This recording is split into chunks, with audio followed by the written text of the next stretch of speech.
जय श्री कृष्णा। कैसे हैं आप लोग फ्रेंड्स। आज की चर्चा जो होने जा रही है बेहद महत्वपूर्ण होने जा रही है। आज हम चर्चा करने जा रहे हैं मंगल के विशेष प्रभाव की।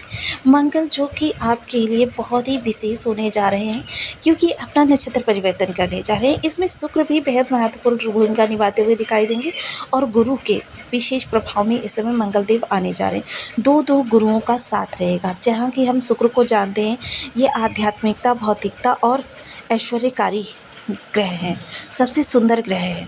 वहीं गुरु जो होते हैं वो सात्विकता के, परोपकारिता के और ज्ञानवर्धन चीज़ों के कारक होते हैं। ऐसे में मंगल का प्रभाव, जैसे कि मंगल के बारे में हम सभी लोग जानते हैं कि मंगल एक अनियंत्रित ऊर्जा है जिसको नियंत्रण की बहुत ज़्यादा आवश्यकता होती है। हालांकि बुध देव ने यहाँ पर साथ में बैठकर काफ़ी सारी स्थिति को आपके अनुकूल कर दिया है, लेकिन फिर भी चीज़ें आपके लिए जो बिगड़ रही थी या डिसबैलेंस हो रही थी उनको बैलेंस में लाने के लिए यहाँ पर ये नक्षत्र बेहद महत्वपूर्ण रोल निभाता हुआ दिखाई देगा। जैसे कि हम पिछले समय में से जानते हैं कि मंगल देव स्वाति नक्षत्र से गोचर कर रहे थे। अब स्वाति नक्षत्र को छोड़कर मंगल देव जो हैं विशाखा नक्षत्र में जाने वाले हैं। और विशाखा नक्षत्र जो परोपकारिता के लिए, धर्म प्रसिद्धता के लिए, आपकी महत्वाकांक्षा के लिए, चार्मिंग के लिए और लग्जरीनेस के लिए बहुत महत्वपूर्ण नक्षत्र माना जाता है। ऐसे में विशाखा के साथ में, विशाखा को देखिए पौराणिकता से भी जोड़कर देखा जाता है।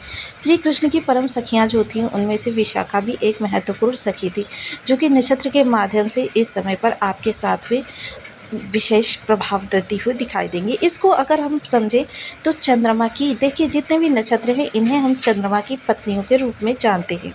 चंद्रमा की 27 पत्नी थी क्योंकि उमा माता 28 बहनें थी, जिसमें से 27 का चंद्रमा के साथ विवाह हुआ था और एकमात्र उमा ने तपस्यारत होकर भोलेनाथ के साथ विवाह किया था। अब ये बेहद महत्वपूर्ण हो जाता है कि इस पौराणिकता के संपन्न को आप किस तरीके से हम प्रभावित कर सकते हैं या ये हमको किस तरीके से प्रभावित कर सकता है। क्योंकि देखिए जब भी कोई विशेष त्यौहार, जब ये समय बनाए गए थे या ज्योतिष की गणना की गई थी, जब भी कोई विशेष त्यौहार रखा जाता है उस समय पर समस्त ग्रहों की चाल हर राशि के लिए बेहद सकारात्मकता और अनुकूलता से भरी हुई हो जाती है। ऐसी स्थिति में ग्रहों का ये धीरे धीरे सकारात्मकता की ओर जाना आपके लिए विशेष प्रभावशाली होने जा रहा है। जहाँ मंगल को इस समय शुक्र और गुरु का बल प्राप्त होने जा रहा है, वहीं मंगल इस दौरान उच्च के भी होंगे जो कि आपको 8 से 9 दिन प्रभावित करते हुए दिखाई देंगे। देखिए उच्च किस तरीके से होंगे, आप वीडियो में बने रहिए, आपको सारी चीज़ें विस्तार से पता चल जाएंगी। तो बने रहिए हमारे साथ इस वीडियो में, एंड तक आपको बहुत कुछ जानने के लिए मिलेगा। वीडियो बहुत ज्ञानवर्धक होने वाला है। यदि आपके लग्न में 4 नंबर बना हुआ है तो ये राशिफल आपके लिए है। यदि कुंडली में कहीं भी चंद्रमा के साथ 4 नंबर बना हुआ है तो ये राशिफल आपके लिए। कुंडली ना होने की स्थिति में आप इसे नाम राशि से भी देख सकते हैं। यदि अभी तक आपने अपने इस चैनल को सब्सक्राइब नहीं किया है तो प्लीज़ सब्सक्राइब कर लीजिए, वीडियो को लाइक कर दीजिए, चैनल को शेयर कर दीजिए। इससे होगा क्या कि हमारे आने वाले हर वीडियो की नोटिफिकेशन मिल सकेगी आपको सबसे पहले। एक प्यारा सा कमेंट करना बिल्कुल ना भूलें। कमेंट से हमें बहुत मोटिवेशन मिलता है, हौसला मिलता है और ये पता चलता है कि आप और क्या जानना चाहते हैं। तो वर्तमान में जो स्थितियां बन रही हैं वो मंगल जो कि चतुर्थ भाव में बैठे हुए हैं। देखिए मंगल स्वाति नक्षत्र से निकलकर विशाखा नक्षत्र से गोचर करते हुए दिखाई देंगे। विशाखा जो है 27° से लिब्रा के प्रारंभ होती है, यानी कि लिब्रा क्या है, तुला। तुला राशि जो होती है वो शुक्र की बैलेंस की राशि होती है। तो देखिए शुक्र की 2 राशियाँ होती हैं, वृष राशि और तुला राशि।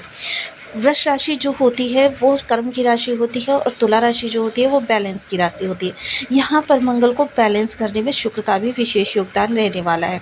और विशाखा का जो स्वामी है वो गुरुदेव महाराज है। इस तरीके से दोनों ग्रहों का विशेष प्रभाव इस भाव में देखा जाएगा। यहाँ पर देखिए क्योंकि मंगल जो है वो भूमि भवन वाहन के घर में बैठे हुए हैं, भूमि भवन वाहन के कारक होकर इस समय पर जो लोग, देखिए सबसे पहले ये जब तुला का नमाज का भोग करते हुए देखे जाएंगे उससे आगे बढ़ेंगे।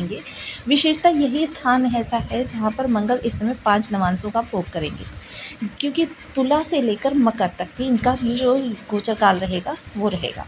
अब यहाँ पर सबसे अच्छी बात ये रहने वाली है कि इस समय तुला से प्रारंभ होकर ये वृश्चिक का भोग करते हुए दिखाई देंगे। तुला में जब ये प्रवेश करेंगे तो उस समय आपकी धन संबंधी जो महत्वाकांक्षाएँ हैं उनको प्रारूप प्राप्त होता हुआ दिखाई देगा। यानी कि आपको ये समझ में आने लगेगा कि धन आपके पास किन किन रास्तों से आ सकता है और उनके लिए आप तेज़ी से प्रयास करते हुए दिखाई देंगे। मोस्टली कभी-कभी आप स्वयं के ऊपर जब ध्यान देते हैं तो आप देखते हैं आपके ज्ञान की क्षमता इतनी ज़्यादा बढ़ गई है कि जिन चीज़ों को अन्य लोग नहीं सॉल्व कर पा रहे हैं उन चीज़ों को आप सॉल्व कर रहे हैं। ऐसी स्थिति में कभी-कभी आप देखते हैं कि आपका माइंड एकदम ब्लॉक है। ये सब किस कारण से होता है? ये सब नक्षत्रों के परिवर्तन के कारण होता है और इस समय पर आपके ज्ञान का विशेष प्रभाव सीधे कर्म को प्रभावित करता हुआ दिखाई देगा, जिससे धन आगमन के रास्ते प्रशस्त होंगे। आजीविका आपकी प्रबल होगी तो धन आगमन भी आपका प्रबल हो सकेगा। फिर उसके बाद ये वृश्चिक नवांश में गोचर करेंगे तो जिन रास्तों को आप समझ सके हैं तुला नवांश में, उन रास्तों पर आप अब मेहनत भरकस करते हुए दिखाई देंगे। इस समय बेहद जिम्मेदारी से आप अपने घर और ऑफिस दोनों जगह कार्यों को निभाते हुए दिखाई देंगे, लेकिन थोड़ा सा सावधानी के साथ निभाइएगा, क्योंकि घर और कार्य दोनों संभालते क्योंकि मंगल है तो आप 24 घंटे भी कार्य करेंगे ना तो भी आपको थकान का अनुभव नहीं होगा। लेकिन फिर भी शरीर है, एक मशीनरी है जिसको आवश्यकता से अधिक किसी दिशा में लगाया जाए तो वहाँ पर स्वास्थ्य संबंधी समस्याएं उत्पन्न हो सकती हैं। इसके लिए कार्य उतना ही करें जितना कि आपको ऐसा लगे कि आपके शरीर पर इसका विशेष प्रतिकूल प्रभाव नहीं पड़ेगा। इस चीज़ का विशेष ध्यान रखें। उसके बाद में जब ये देखिए गोचर करेंगे उसके बाद धनु नवांश का भोग करेंगे। धनु नवांश में जब आएंगे तब आपके अंदर परोपकारिता, सहधर्मिता बहुत ज़्यादा बढ़ जाएगी। परोपकारिता बढ़ाने में देखिए इस समय पर ऐसे लोगों के लिए अगर कहें तो ये लोग ये नहीं देखते हैं हमारे पास क्या बच रहा है या हमारा क्या नुकसान हो रहा है, ये सामने वाले के हर संभव मदद करने का प्रयास करते हैं। हालांकि अगर आज से 100 वर्ष पहले इन चीज़ों को देखा जाए तो सर्वोपरि श्रेष्ठ गुण माना जाता था, लेकिन आज के युग में क्या कहते हैं आप समझ सकते हैं। तो जिसके लिए देखिए आपको थोड़ा सा यहाँ पर बैलेंस को बनाकर रखना होगा ताकि किसी भी प्रकार की आपके लिए अप्रिय स्थिति ना उत्पन्न हो।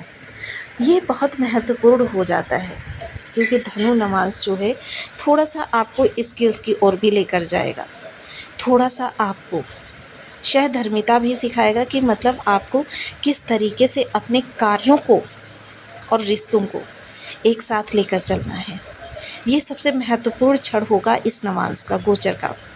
उसके बाद में देखिए ये मकर नवांश का भोग करते हुए दिखाई देंगे। जब ये मकर का भोग करेंगे उस समय पर ये क्योंकि मंगल कहाँ पर उच्च के होते हैं मकर के अंदर, तो ये मकर का जब नवांश होगा तो यहाँ पर मंगल में उच्चता आ जाएगी। इस समय आपके दिमाग की जो लाइट है वो इस तरीके से जलेगी कि आप उसको निवेश करने के बारे में सोचने लगेंगे। निवेश भूमि संबंधी कार्यों में कर सकते हैं, प्रॉपर्टी संबंधी कार्यों में कर सकते हैं, या फिर घर में कोई बड़ा वाहन लाना हो या फिर किसी भी प्रकार के आपके किसी भी चीज़ में आप निवेश कर सकते हैं ताकि आपको भविष्य में किसी प्रकार की आर्थिक परेशानियाँ ना हों।